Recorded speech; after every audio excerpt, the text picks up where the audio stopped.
जिस तरह की बातें हैं, वो टेस्ट ड्राइव वाली बातें हों, या महिलाओं के लिए ब्लैंकेट स्टेटमेंट ना दिए जाएं, या दोस्ती भी एक रिश्ता होता है, इस बात को भी तो समझा जाए। केवल ये कह देना और दोस्ती को केवल एक निगाह से देखना कि इसमें तो गलत ही हो रहा है, ये भी तो सही नहीं है। ये अनिरुद्धाचार्य जी सही है, दोस्ती भी होती है, बहुत सारे लोग दोस्त बन के रहते हैं और जिंदगी गुजारते हैं, कोई इसमें आपत्ति नहीं है किसी को। तो इस वाली बात को तो अब आप कह रहे हैं, पहले तो शायद आपने कहा नहीं। दोनों पक्ष हैं इसके। हाँ, दोनों पक्ष हैं। दोनों पक्ष ये है कि मूल पक्ष तो ये है कि दोस्ती ना हो और रिश्ता हो। हमारा रिश्ता आपसे कोई बहन का हो, भाई का हो, या रिश्ता बताओ कि ये रिश्ता क्या कहलाता है।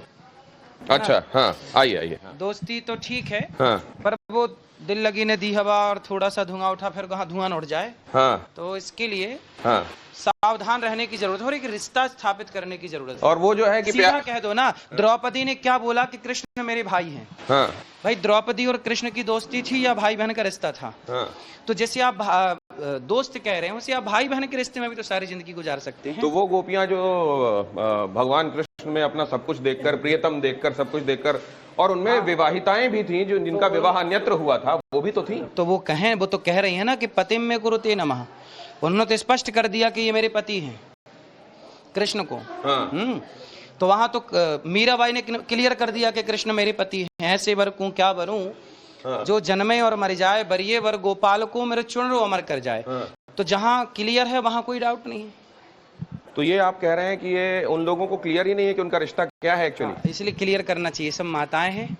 दिखाइए जरा, यहाँ पे इस तरीके के 3 फ्लोर्स बने हुए हैं और इन 3 फ्लोरों को और भी आगे बढ़ाए जाने की योजना है। और इसके पीछे मूल भाव ये है कि कोई भी माता प्रसव पीड़ा से बड़ी पीड़ा, डॉक्टर्स भी इस बात को प्रमाणित मानते हैं कि उससे बड़ी वेदना कोई नहीं होती।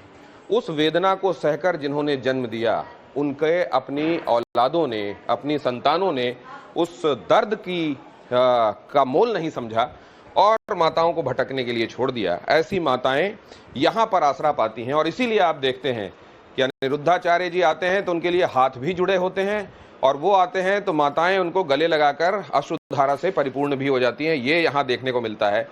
और ये बात, ये देखिए, ये भाव देखिए, ठीक है, ये अपनत्व कहते हैं। बुजुर्ग से कोई कुछ करे ना करे, लेकिन ये पूछ ले कि आप कैसे हैं और आपको कोई आवश्यकता तो नहीं है, इतना ही कर देना बहुत होता है। और इसके लिए तो निश्चित रूप से अनिरुद्धाचार्य जी आपको साधुवाद, और टाइम्स नाउ नवभारत के दर्शकों की तरफ से भी मैं आपको इसके लिए साधुवाद दूंगा। ये बहुत बड़ा पुण्य कर्म है, बहुत बड़ा पुण्य कार्य है जो आप ये कर रहे हैं। लेकिन अब सवाल ये है, सब में माताएं हैं कि अनिरुद्धाचार्य जी एक बात तो बताइए। जी। बैंड बज रहा है, बाजा बज रहा है, जो म्यूजिक है जी, वो जैज का बज रहा है, जैज का। हाँ, और आप कहते हैं कि हमको तो भरतनाट्यम करना चाहिए। हवा वैसी चली हुई है और आप कह रहे हैं काम ये होने चाहिए, ये कैसे है? देखिए क्या चल रहा संसार में हमें नहीं पता। हम तो धर्म क्या है ये समझते हैं और उसे समझने की कोशिश करते हैं, और हम कहते हैं कि सब कुछ करो, जो बैंड आप बजाना चाहते हैं वो भी बजाइए और भरतनाट्यम भी करिए, पर हर चीज को करते हुए संस्कार ना जाए, बस इतनी सी बात। हम मर्यादाओं की, पतंग आकाश में उड़ती है पर एक धागे से बंधी रहती है। यदि वो धागे से टूट जाए तो वो पतंग कितनी भी ऊंचाई पर हो, उसे गिरना तय है। बस यही है कि यदि मैं बंधा हूं संस्कारों से, राम स्वतंत्र नहीं है, रावण स्वतंत्र है। रावण स्वतंत्र है, किसी की भी नारी को पकड़ सकता है, ताक सकता है, ला सकता है। राम स्वतंत्र, राम मर्यादा की बेड़ियों में बंधे है। माता सीता स्वतंत्र नहीं है, शूर्पणखा स्वतंत्र है। यदि आप चाहते हैं कि हम स्वतंत्र समाज का निर्माण करना चाहते हैं तो स्वतंत्र रावण था और शूर्पणखा थी। इसलिए स्वतंत्र समाज मत चाहिएगा, मर्यादा की बेड़ियों में बंधा हुआ समाज चाहिए। तो लोग कहेंगे कि आप तो गुलाम समाज की बात कर रहे हैं। क्या राम गुलाम थे? क्या सीता मैया गुलाम है? तो ये आत्म अनुशासन की बेड़ियां होनी चाहिए ना। हम अपने ऊपर मर्यादा और आत्म अनुशासन का अपने ऊपर लागू नियम होना चाहिए ना। तो जब मेरा अपना भी एक धर्म होता है कि मुझे कहाँ जाना है, कहाँ नहीं, क्या खाना है, क्या मेरे सामने मछली भी खाने में है। ये जरा देख लीजिए, मैं आगे बात सुनूंगा। जिनके आशीर्वाद से हम खड़े हैं उनका सहारा बनना हमारा धर्म है। जननी जन्मभूमिश्च स्वर्गादपि गरीयसी, मात्र पितृ देवो भव, गुरुम न दृष्टव्यम, पितृ न दृष्टव्यम, मातृ न दृष्टव्यम, उनमें दोष विचार नहीं करना चाहिए, उनको प्रणाम करना चाहिए और उनके किए हुए के लिए कृतज्ञ होना चाहिए।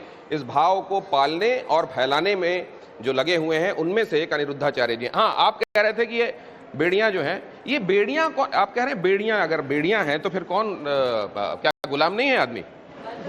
मर्यादा की बेड़ियां, धर्म की बेड़ियां, धर्म की बेड़ी हो, मर्यादा की बेड़ियां हो। ये देखिए सब माताएं हैं, ये सब माँ हैं। हम और देखिए हमारे और माँ के बीच में क्या है, हमारे और इनके बीच में भी एक बेड़ी है, मर्यादा की बेड़ी, मर्यादा का बंधन है। हम पुत्र की मर्यादा से ही माँ से मिल सकते हैं। माँ मुझे पुत्र की मर्यादा, माँ की मर्यादा से मैं मिलूं, ये मुझे पुत्र की मर्यादा से मिले, यही तो मर्यादा है। मैं आपके बीच में हूं तो हमारे और आपके बीच में भी एक मर्यादा है। लक्ष्मण रेखा वही है कि हम बंधें मर्यादा में, हम अपने को आज़ाद ना करें, हमें आज़ाद होना ही नहीं है। आज़ाद तो कुत्ता है कहीं भी जाए, आज़ाद तो बिल्ली है कहीं भी जाए, लेकिन मनुष्य आज़ाद नहीं है। वो मर्यादाओं में, संस्कारों में, सभ्यता में, संस्कृति में बंधा हुआ है। बात हम करना चाहते हैं, कर लो। ये आ गया माइक। भैया राधे राधे। राधे राधे माता जी। आप बताइए ये अपोजिट क्यों अफवाहें उड़ाई जा रही हैं हमारे महाराज जी के प्रति? क्या अफवाहें उड़ रही हैं, आपको क्या पता चला? हमका सब कुछ पता चला है। क्या हुआ है? पुतले जलाए गए मथुरा में, और इतना अच्छा हमारा काम करते हैं महाराज जी, इतना कोई संसार में नहीं करेगा। वृद्ध माताएं आती हैं जिनके माँ बापों ने, बच्चों ने घर से निकाला है, उनको रोटी कपड़ा खाना साबुन तेल दवा सब कराते हैं। ये बताइए ये उचित है क्या अनुचित है जो हमारे महाराज जी को बदनाम किया जा रहा है? वो कौन से लोग हैं जो पुतला जला रहे हैं और बदनाम करने के? ये तो नाम तो हमें मालूम नहीं, मथुरा के लोगों ने जलाया है। अब नाम पता होता तो उनके पुतला जलाए गए हैं सर, तो हम लोग भी उनके पुतले जलाने के लिए तैयार, आत्मदाह भी कर लेंगे, लेकिन भैया पे आँच नहीं आने देंगे। आत्मदाह तक की बात हो रही है कि अगर वो पुतले जला रहे हैं हम खुद को भी समाप्त कर। देखो 309 माताएं हैं और ये लाल सबका भरण पोषण करता है। यदि ऐसी समस्याएं आएंगी तो हम लोग माता जी, एक माँ बाप लोगों को भारी पड़ने लगे हैं और ये 309 को इतने प्यार के साथ लेके ये कैसे होता है? अच्छा है हमारा भैया, भगवान है, कृष्ण भगवान है। पीछे हम मरेंगे पहले हमारे गुरुजी। क्योंकि बताएं, बात हुई है माता जी, अभी इनसे आप चुप रहिए। क्योंकि भैया हम लोग इतना परेशान हुए, देश विदेश जाते हैं, ये बताओ हम लोगों को कष्ट होता, बिना देखे हम लोग इतना परेशान हो जाते हैं, क्योंकि हम रोते रहते हैं। जिस दिन से हमारे भैया गए हैं उस दिन से हमको खाना पीना अच्छा नहीं लग रहा है, और ये खाम लोग बदनाम करते हैं। ऐसा है कि मैया आज की युग में ना लोग सच को स्वीकार नहीं करते, क्योंकि वो आजकल बेटा अपने बाप की सुनने को तैयार नहीं है, अपने माँ बाप की सुनने को तैयार नहीं है, टीचर की सुनने को तैयार नहीं है, तो फिर वो गुरुओं की क्यों सुनेगा, गुरुजनों की।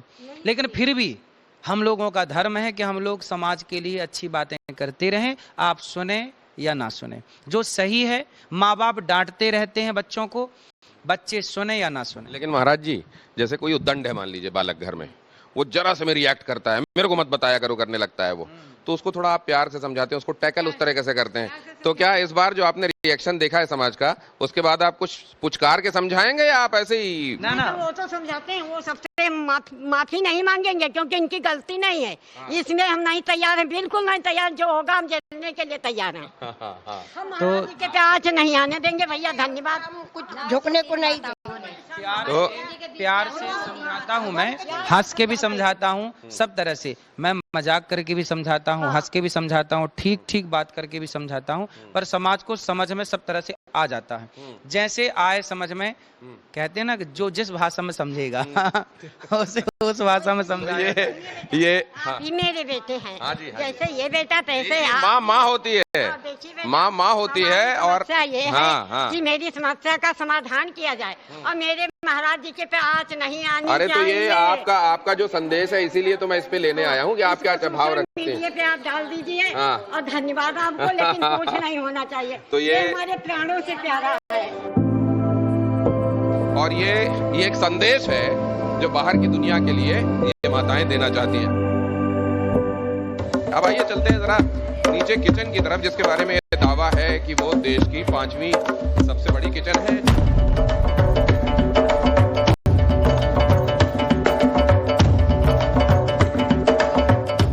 24 घंटे जिसमें लोगों को ताज़ा भोजन दिया जाता है और उसमें ये कोई भेदभाव नहीं होता, जो यहाँ आएगा उसको भोजन उपलब्ध होगा।